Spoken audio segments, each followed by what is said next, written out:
नमस्कार, मैं हूं Asha Bansal, reiki grand master and spiritual healer. Bhagavad Gita by Asha इस यूट्यूब चैनल पर आपको भगवद गीता के संस्कृत के श्लोकों का बहुत आसान बोलचाल की भाषा में आपको उनका अर्थ बताया जा रहा है और हम पहुंच गए हैं प्रथम अध्याय के 46 श्लोक पर। अब एक तरीके से अर्जुन ने श्री कृष्ण से बिल्कुल कह दिया कि ये मुझ पर वार करेंगे, हथियार उठाएंगे। आप कह रहे हो भागो मत, युद्ध मत करो, तो भी मैं इन पर हथियार नहीं उठाऊंगा।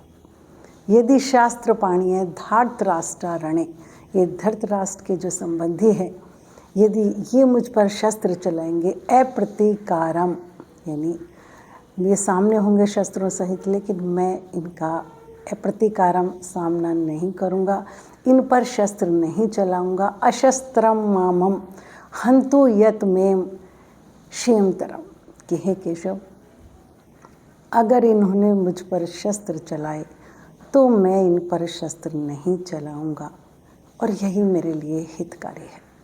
मुझे यही अपने लिए इस वक्त सबसे सही लग रहा है। भगवान कृष्ण चुप हैं। भगवान कृष्ण ने कुछ भी नहीं कहा, क्योंकि बहुत सारी दलीलें महात्माओं की तरह बहुत सारी दलीलें दी हैं अध्याय 1 में अर्जुन ने कि इस तरीके से युद्ध करना सही नहीं, इस तरीके से युद्ध करना सही नहीं, कुटुंब का नाश होगा, अपने बड़ों को, अपने गुरुओं को मारना ये पाप है, और युद्ध के बाद जो स्त्रियां रह जाएंगी तो समाज में अधर्म समाज को दबा लेगा। बहुत सारी दलीलें आपने अलग अलग श्लोक में सुनी होंगी। और अब उसने निश्चय कर लिया है गुरुओं को, अपनों को मारना मैं नहीं मारूंगा। ये शस्त्र उठाएंगे तो भी मैं नहीं उठाऊंगा। देखिए, अर्जुन ने जब उनको देखा, अर्जुन ने ये कहा, अर्जुन जैसे ही दोनों सेनाएं आमने सामने थी तो अर्जुन बहुत क्रोध में था उस वक्त। और उसने कहा कि हे केशव, मेरे रथ को आप दोनों सेनाओं के बीच में इनके सामने खड़ा कर दीजिए। उस वक्त क्रोध में वो बिल्कुल मारना चाहता था ताकि मैं देख सकूं। हमने कितनी कोशिश की कि युद्ध ना हो, फिर भी ये युद्ध की इच्छा वालों को देख सकूं कि कैसे वो हमें आज मारने आए हैं।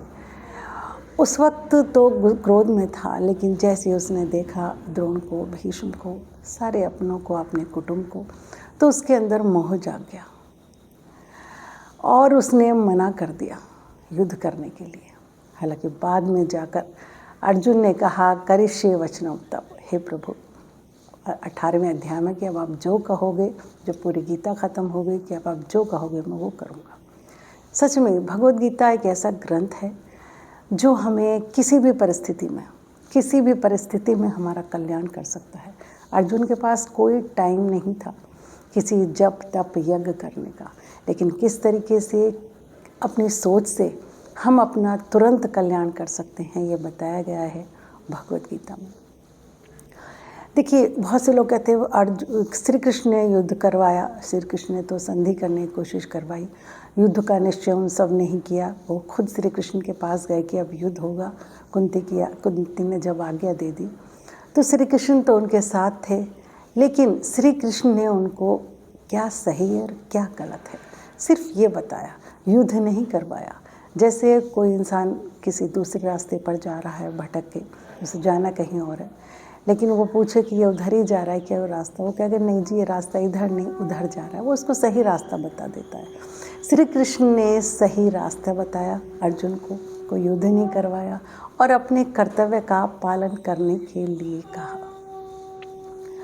कभी कभी बहुत ज़्यादा हमें ऐसा करना पड़ता है, ईश्वर भी ऐसा करता है कि जब जिसके पाप बहुत ज़्यादा बढ़ जाते हैं तो उसका तो समय आ ही जाता है। श्री कृष्ण ने 11वें अध्याय में साफ साफ कह दिया था कि अर्जुन, 11वें अध्याय के 32वें श्लोक में, कि तू हथियार नहीं चलाएगा ना तो भी इनका काल आ चुका है। जब विश्व रूप दर्शन दिखाया था अर्जुन को तो भी इनका काल आ चुका है, क्योंकि द्रौपदी ने कह दिया था कि ये अगर हथियार नहीं उठाएंगे तो कोई बात नहीं, मेरा पिता और मेरा भाई और मेरे 5 पुत्र कौरवों से युद्ध करेंगे। और भीम ने भी प्रतिज्ञा ले ली थी कि मैं तो अब इनका काल बनकर ही रहूँगा। तो और भगवान कृष्ण ने बताया कि अब इनका काल आ चुका है, इनके पाप बहुत ज़्यादा बढ़ चुके हैं और अब तू सोच रहा है कि तेरे युद्ध न करने से ये बच जाएंगे। अब ऐसा नहीं है। बहुत सारी बातें थी जो अर्जुन को श्री कृष्ण ने बताई, लेकिन धीरे धीरे जीवन जीने की एक जो कला होती है ना, उसको श्री कृष्ण ने इतने आसान शब्दों में भगवद गीता में बताया है।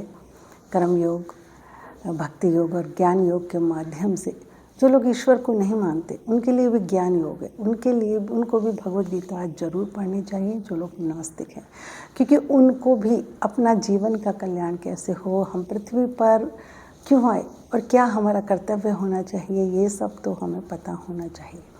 तो सभी के लिए है। बस एक श्लोक और बचा है, अध्याय प्रथम ख़त्म होने वाला है। अध्याय 2 से फिर भगवान कृष्ण का उपदेश शुरू होगा। और जितने भी लोग मेरी वीडियोस देख रहे हैं सभी का बहुत बहुत धन्यवाद। जो लोग नए हैं प्लीज़ वो भी चैनल को सब्सक्राइब जरूर करें। नमस्कार।